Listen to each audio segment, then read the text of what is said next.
Setelah Xiaoyan berbicara dengan Xiaoli, sehari kemudian, dia pergi menemui penetua pertama Suqian. Dia ingin membicarakan hal tentang membentuk aliansi. Setelah bertemu Suqian, dia pun mengatakan apa yang ingin dia bicarakan. Saat mendengar ini, Suqian berbicara dengan terkejut. "Apa? Kamu ingin membentuk faksi di wilayah sudut hitam?" Suqian segera mengerutkan alisnya saat dia mendengar kata-kata Xiaoyan. "Tetua pertama, saya juga menyadari bahwa wilayah sudut hitam telah menjadi duri bagi Akademi Jianan. Namun, karena lingkungannya, tempat ini akan selalu memiliki kemampuan untuk menyerang Akademi Dalam. Seperti kata pepatah, lebih baik melakukan sesuatu daripada berhenti. Jika Anda ingin menyelesaikan masalah ini, wajar jika Anda tidak dapat melakukannya. Jika saudara kedua benar-benar berhasil memperluas faksinya di wilayah sudut hitam, itu akan membantu Akademi Dalam dan menyelamatkannya dari berbagai masalah. Selain itu, kami juga dapat membantu mempertemukan beberapa faksi yang memiliki permusuhan dengan Akademi Dalam." Reaksi Suqian tidak melebihi harapan Xiaoyan. Dia tersenyum dan menjelaskannya. Kerutan di alis Suqian sedikit rileks. Dengan pengalamannya, dia secara alami dapat mengetahui hal-hal yang akan bermanfaat bagi Akademi Dalam. Selain itu, penetua pertama juga harus mengetahui sedikit tentang latar belakang saya. Saya memiliki permusuhan yang mendalam dengan sekte Mystic Cloud. Untuk membalas dendam ini, saya akan membutuhkan faksi yang cukup kuat. Wilayah sudut hitam bukanlah tempat yang buruk. Xiaoyan tersenyum tipis saat dia berbicara. Oleh karena itu, bahkan jika faksi itu berkembang di masa depan, sepertinya itu tidak akan menjadi ancaman bagi Akademi Dalam. Jika penetua pertama tidak mempercayai saudara laki-laki saya, Anda setidaknya bisa mempercayai saya." Suqian mengetuk permukaan meja. Dia akhirnya mengangguk kemudian berkata, "Apa yang kamu katakan bukanlah tanpa alasan. Wilayah sudut hitam selalu menjadi kekhawatiran bagi Akademi Jianan. Jika faksi yang bersahabat dengan Akademi Dalam muncul, itu memang akan memiliki efek yang sulit untuk diukur. Dengan kata lain, apakah penetua pertama menyetujuinya?" Xiaoyan sedikit senang saat dia menjawab sambil tersenyum. Apalagi yang bisa saya lakukan selain menyetujuinya. Pada saat ini, menara penyelungan kilangit yang berkobar dari Akademi Dalam mengharuskan Anda untuk mengisi kembali api hati yang jatuh dalam jangka panjang." Suqian tanpa daya menggelengkan kepalanya saat menjawab. "Tetua pertama, Xiaoyan bukanlah orang yang tidak tahu berterima kasih. Saya berhutang budi pada Akademi Dalam dengan mendapatkan api hati yang jatuh. Tidakkah saya akan benar-benar merasa bersalah jika saya menggunakan ini untuk mengancam Anda?" Xiaoyan berbicara dengan serius. "Kamu tidak buruk dalam hal ini. Anda memandang persahabatan dengan cukup serius. Saya yang tua ini sangat menikmati hal itu." Suqian membelai jenggotnya dan menganggukkan kepalanya. Dia selalu menyukai dan menghargai Xiaoyan. Ini bukan hanya karena kekuatan dan bakatnya, tetapi juga karakternya. "Baiklah, biar saudara keduamu melakukan apa yang direncanakan. Wilayah sudut hitam terlalu membingungkan. Jika Anda mengelolanya dengan baik, itu mungkin memiliki beberapa keuntungan bagi Akademi Jianan kami." Suqian melambaikan tangannya dan berbicara sambil tersenyum. Xiaoyan tersenyum dan mengangguk. "Apakah luka-lukamu baik-baik saja?" Suqian mengubah topik pembicaraan. Dia tersenyum dan bertanya pada Xiaoyan. "Iya, aku baik-baik saja." "Anak kecil, konstitusi Anda benar-benar membuat orang iri. Meskipun Anda menderita luka serius, tetapi Anda dapat sembuh dengan cepat dengan hanya beristirahat beberapa hari." Suqian menjilat mulutnya dan memperhatikan wajah yang dipenuhi rasa iri. Jenis konstitusi yang hampir tidak ada duanya ini merupakan sesuatu yang didambakan orang lain. Xiaoyan tersenyum. Konstitusinya terbentuk seperti ini setelah ditempa dari penderitaan yang tak terhitung jumlahnya. Di dunia ini tidak ada makan siang yang gratis. Seseorang bisa melupakan hadiah apapun tanpa dia bekerja keras. Apa yang akan Anda lakukan selanjutnya? Jangan bilang kalau kamu ingin pergi ke wilayah sudut hitam dan membantu saudara keduamu. Jari Suqian mengetuk meja dengan lembut saat dia bertanya. Penetua pertama tidak perlu khawatir. Dia pasti mampu menangani masalah daerah sudut hitam. Dia akan mengirim seseorang untuk memberitahu saya jika dia benar-benar membutuhkan bantuan saya.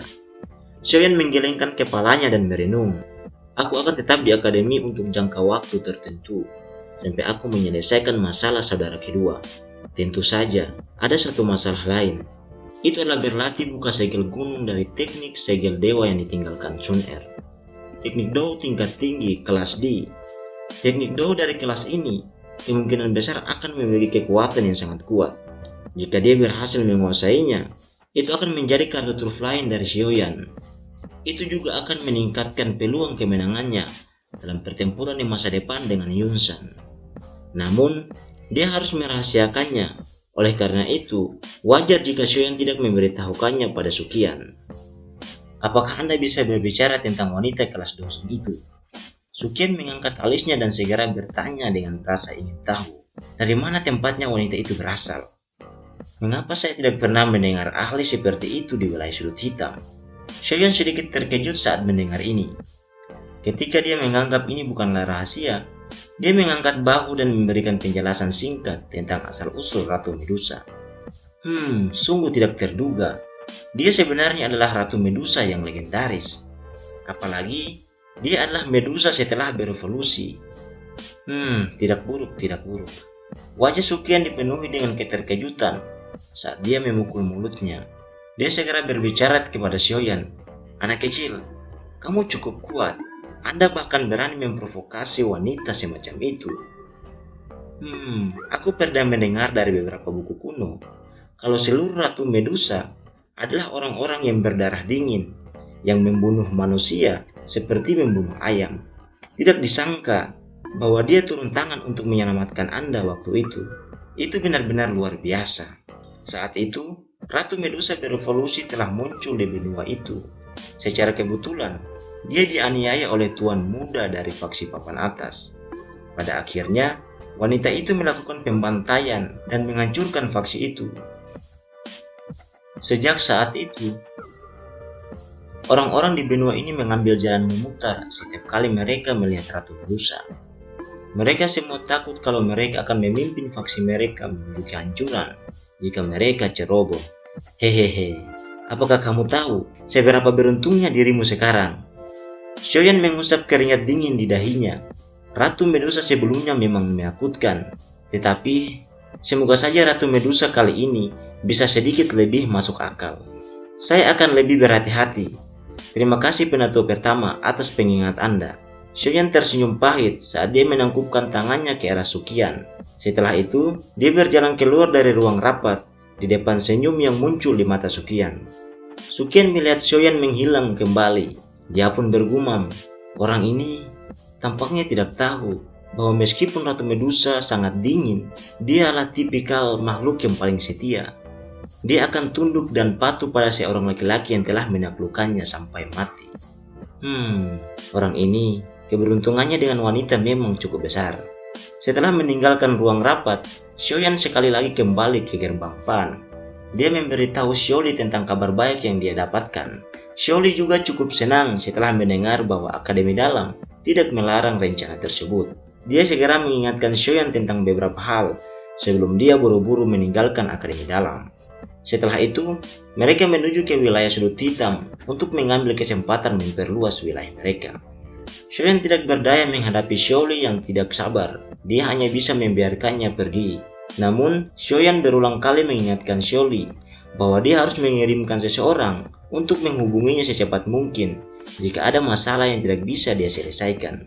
Saat ini, Han Feng dari Black Corner Region telah mati, dan emas perak bersaudara tidak berani menunjukkan diri. Mengingat kekuatan Xiaoyan saat ini, sudah cukup untuk menyingkirkan semua orang yang berada di peringkat hitam. Kehidupan Xiaoyan menjadi tenang setelah Xiaoli meninggalkan Akademi Dalam. Dia tinggal di dalam gerbang Pan selama 2 hari, sebelum akhirnya dia tidak bisa menahan rasa ingin tahunya terhadap teknik Dou yang ditinggalkan Sun Er. Sekali lagi, dia memasuki pegunungan yang dalam untuk waktu yang lama. Pegunungan yang dalam sangat luas dan tak berujung. Warna hijau subur terus meluas sampai ke ujung pandangan seseorang. Angin liar bertiup dan seluruh pegunungan mengeluarkan suara yang indah. Xiaoyan duduk bersila di atas batu besar di puncak gunung yang agak kosong. Namun, dia tidak segera mulai mempraktekkan segel dewa. Sebaliknya, dia mengangkat kepalanya dan melihat ke langit yang kosong. Saat kemudian, Dia tanpa daya membuka mulutnya dan berkata, "Tunjukkan dirimu. Saya tahu Anda telah mengikuti saya." Suara Xiaoyan baru saja terdengar ketika sebuah titik hitam di langit mulai berfluktuasi. Sosok yang anggun dan cantik muncul entah dari mana. Tatapan cerahnya melesat ke arah tubuh Xiaoyan. "Apakah kamu mencari kematian?" Medusa melangkah dengan lembut di langit yang kosong, seperti seorang bidadari yang sedang menunggangi ombak. Namun, niat membunuh dalam matanya menjadi semakin padat.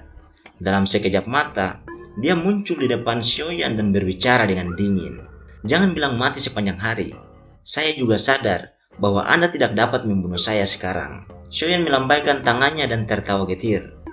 "Apa katamu?" Alis Ratu Medusa vertikal ketika dia mendengar kata-kata Xiaoyan ini. Matanya yang panjang dipenuhi dengan niat membunuh yang padat dan dingin. "Anda harusnya menyadari dengan jelas apa yang saya katakan. Meskipun Anda telah bergabung dengan roh Heaven Swallowing Python, Anda juga terpengaruh olehnya. Oleh karena itu, Anda tidak dapat menyakiti saya." Xiaoyan menghela nafas saat dia mempelajari Ratu Medusa, yang wajahnya menjadi jelek setelah kata-katanya terdengar. "Jangan berpikir bahwa Heaven Swallowing Python dapat mempengaruhi saya selamanya. Aku akan membunuhmu cepat atau lambat." Suara Ratu Medusa seperti guntur yang bergema. Itu tidak memiliki emosi, tetapi mengandung niat membunuh yang padat. "Kita bisa melakukan kesepakatan. Bagaimana menurutmu?" Xiaoyan mengusap kepalanya yang agak sakit dan berbicara tanpa daya. Ratu Medusa tidak sedikit pun bereaksi terhadap saran Xiaoyan. Beberapa tahun terakhir ini, karena berbagai kesepakatan dengannya, dia akhirnya terjerat dengannya di dalam dunia magma. "Saya dapat membantu Anda sepenuhnya, menghilangkan pengaruh dari Heaven Swallowing Python, dan memungkinkan Anda menjadi Ratu Medusa sejati." Meskipun dia telah memutuskan dalam hatinya bahwa dia akan mengabaikan kata-kata manis dari Xiaoyan, tetapi saat ini, jantung Ratu Medusa masih berdebar kencang ketika dia mendengar Xiaoyan mengatakan hal ini. Mengapa saya harus mempercayai Anda?" Mata cantik Ratu Medusa menyipit menjadi busuk saat dia tersenyum dengan dingin. Xiaoyan melambaikan tangannya dan tembakan bayangan keluar dari lengan bajunya. Akhirnya, itu disodorkan ke tangan Ratu Medusa. Dia melihat lebih dekat hanya untuk menemukan sebuah gulungan yang terlihat di tangannya. Beberapa kata kuno tercetak di matanya saat dia perlahan membukanya. Ini adalah formula obat. Pil obat ini akan mengobati kondisi seseorang yang dipengaruhi oleh roh lain. Ini adalah sesuatu yang sedang dihadapi Ratu Medusa. Ini adalah pil tingkat 6, pil pemulihan jiwa. Bahan obat dan hal lain yang diperlukan tidak ada dalam gulungan ini. Jika Anda menyetujui persyaratan saya akan membantu Anda menyempurnakannya. Bagaimana menurutmu? Xiaoyan berbicara dengan acuh tak acuh. Ekspresi Ratu Medusa tidak stabil saat dia melipat gulungan itu. Suaranya masih terdengar saat dia bertanya, "Apa permintaanmu? Kamu akan mengikuti saya selama 1 tahun. Anda tidak boleh memiliki niat membunuh terhadap saya. Jika saya meminta Anda untuk ikut campur, Anda tidak diizinkan untuk menolaknya." Xiaoyan tersenyum dan melanjutkan, "Setelah 1 tahun berakhir, saya akan membantu Anda memperbaiki pil obat. Pada saat itu, Anda dapat melakukan apa yang Anda inginkan jika Anda masih ingin membunuh saya." Mata Ratu Medusa berkedip, hatinya turun ke dalam pergulatan yang penuh dengan konflik. Selama kamu mendapatkan pil pemulihan jiwa, kamu akan menjadi Ratu Medusa yang murni di masa depan. Anda tidak akan dipengaruhi oleh apapun. Kebebasan semacam ini memiliki label harga yang lumayan. Tawa Xiaoyan bergema di samping telinga Ratu Medusa. Itu dipenuhi dengan daya pikat. Tangan halus Ratu Medusa tiba-tiba menegang. Tatapannya yang sedingin es menatap Xiaoyan saat senyum dingin terangkat di sudut mulutnya. Ratu Medusa mendengus dingin saat melihat senyum cerah di wajah Xiaoyan. Dia membuat keputusan dalam hatinya bahwa dia pasti akan mengubah orang ini menjadi 10.000 keping di masa depan. Xiaoyan tersenyum dan duduk di batu besar. Dia berkata kepada Ratu Medusa, "Kalau begitu, kita bisa dianggap sebagai teman mulai dari sekarang." Ratu Medusa menepis bibir merahnya yang indah. Dia benar-benar menghancurkan pikiran Xiaoyan untuk mendekatkan hubungan mereka.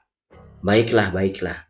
Xiaoyan dengan acuh tak acuh merentangkan tangannya dan tersenyum sebelum berkata, "Namun, karena kita akan bersama selama 1 tahun ini, maka aku tidak bisa begitu saja memanggilmu Medusa, kan?" Mengapa saya tidak membantu Anda memilih nama? Jika tidak, orang lain akan mengetahui identitas Anda setelah saya memanggil nama Anda di masa mendatang. Tidak perlu menyakiti dirimu sendiri dengan itu. Ratu Medusa hanya meningus dingin saat dia melihat niat baik Shoyan. Kenapa aku tidak memanggilmu Cailin? Menurutku, nama ini sangat cocok untukmu. Shoyan terus berbicara dan tidak merasa sedikit pun khawatir dalam hatinya. Ratu Medusa kesal dengan kata-kata Shoyan yang tak ada habisnya. Itu menyebabkan dia sangat marah. Mata cantiknya dipenuhi dengan rasa dingin saat dia menatap pria muda di depannya. Namun, ketika dia melihat senyum cerah di wajah Shoyan, amarah di matanya agak sedikit menghilang. Dia dengan dingin berkata, Ratu Medusa bukanlah namaku, tapi juga statusku. Saya tidak perlu mengubah nama saya. Begitu dia mengatakan ini, dia berbalik dan menghilang ke kejauhan. Kamu sudah berubah menjadi manusia, bukan lagi bentuk setengah ular dan manusia seperti di masa lalu. Oleh karena itu, Anda tentu membutuhkan nama. Mulai sekarang, saya akan memanggilmu Cailin. Mengatakan nama Ratu Medusa terlalu merepotkan. Shoyan mengangkat kepalanya dengan sembrono dan berteriak keras pada Ratu Medusa di langit. Tubuh Ratu Medusa berhenti sejenak.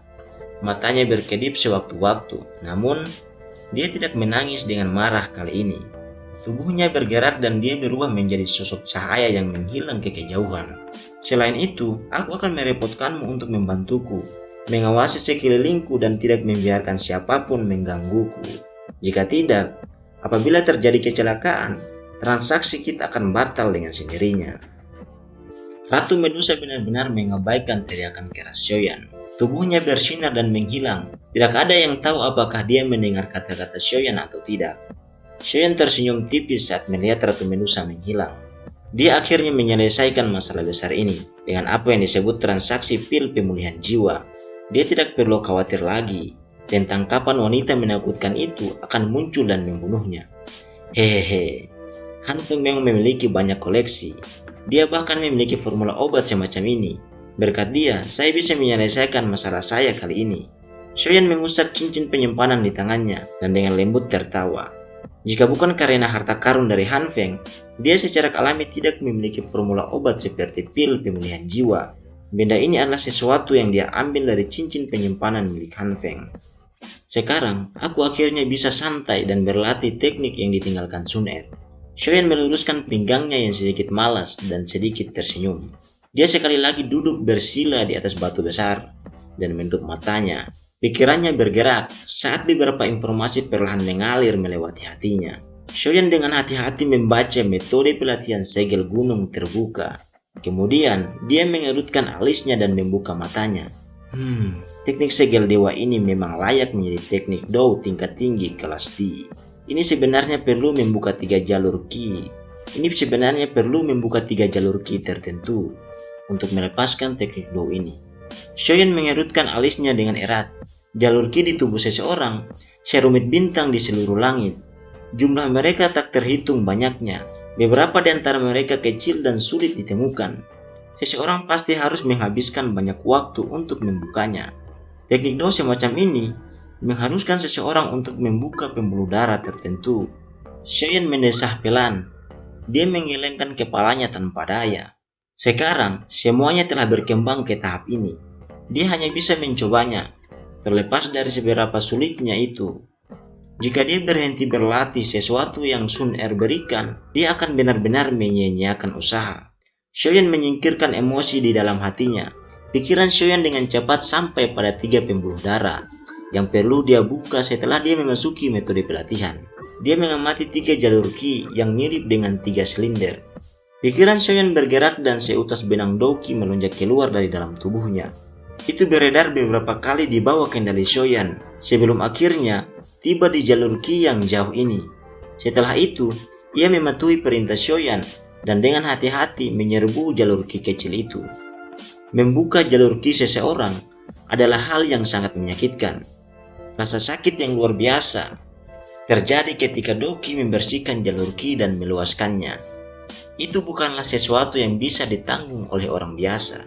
Namun, rasa sakit dan kesulitan besar yang diharapkan untuk memperluas jalur ki tidak muncul saat Dou Ki dituangkan ke jalur ki kecil. Meskipun aliran Doki sangat lambat karena ukuran kecil dari jalur Qi, Xiaoyan dapat dengan jelas merasakan bahwa perasaan yang diblokir dalam jalur Qi perlahan menghilang. Apa yang sebenarnya terjadi? Xiaoyan agak tertegun saat dia mempelajari jalur Qi yang secara bertahap membuka blokirnya. Hatinya dipenuhi dengan ketidakpercayaan. Sejak kapan membuka jalur Qi semudah ini? Tentu saja, pada saat ini, Xiaoyan secara alami tidak menyadari tarik-menarik yang berkepanjangan antara Valen Hair Flame dan cairan aneh. Dia memasuki keadaan hampir mati saat dia berada di bawah tanah. Pemenang terbesar selama tarik-menarik ini adalah tubuh Xiaoyan. Terlepas dari apakah itu tulangnya, jalur Qi, otot dan lainnya, semuanya telah sembuh sepenuhnya. Oleh karena itu, bagian manapun di dalam tubuh Xiaoyan menjadi lebih kuat dari orang biasa. Jika orang biasa membuka jalur Qi mereka, kemungkinan jalur Qi mereka sudah meledak dari tekanan Doki. Meskipun Xiaoyan tidak yakin mengapa membuka jalur Qi menjadi sedikit lebih mudah, ini adalah sesuatu yang tidak menyakiti Xiaoyan bahkan sedikit pun. Oleh karena itu, dalam kegembiraan liarnya, Xiaoyan mulai tanpa henti mengedarkan Doki untuk menyerang jalur Qi yang diblokir. Jalur Qi yang belum pernah digunakan diam-diam diperluas dengan lambat oleh Dokinya. Meskipun membuka jalur Qi menjadi jauh lebih mudah karena penyempurnaan sebelumnya, itu masih merupakan proses yang diperlukan. Bagaimanapun, Vena saat ini telah rapuh. Jika seseorang diam-diam menggunakan sedikit lebih banyak kekuatan, dia akan membuatnya meledak. Resiko ini adalah sesuatu yang bahkan Xiaoyan tidak berani melakukannya. Oleh karena itu, ketika pembuluh darah di dalam tubuh Xiaoyan berkembang dengan cepat, seperti kura-kura, Xiaoyan yang agak tidak sabar hanya bisa memasuki kondisi pelatihannya dan membagi perhatiannya menjadi dua area yang berbeda. Menurut kecepatan ini, kemungkinan dia akan menyelesaikannya dalam waktu 1 bulan. Pada saat itu, dia akan dapat secara resmi menguasai segel gunung terbuka. Waktu dengan tenang mengalir di pegunungan yang dalam. Mungkin pengingat Xiaoyan berdampak pada Medusa. Tidak ada yang mengganggunya sejak dia memasuki kondisi latihannya. Ini memungkinkan dia untuk mendapatkan lingkungan pelatihan yang sangat tenang. Tepat setelah 1 bulan, pemuda di puncak gunung yang matanya tertutup tiba-tiba membukanya. Cahaya seperti zat melintas di matanya. Sebelum itu secara bertahap menghilang beberapa saat kemudian. Xiaoyan perlahan berdiri dari batu besar. Dia mengangkat kepalanya dan mendesah dengan panjang. Dia telah membuka 3 pembuluh darah dalam sebulan. Kecepatan semacam ini bahkan dia sendiri tidak bisa mempercayainya. Sepertinya ini adalah hasil yang cukup bagus, bahkan ditempatkan di antara klan milik Sun Er. Karena jalur Qi telah dibuka, selanjutnya adalah waktu untuk mempraktekannya. Cerita pun berakhir. Jangan lupa untuk like, komen, dan subscribe.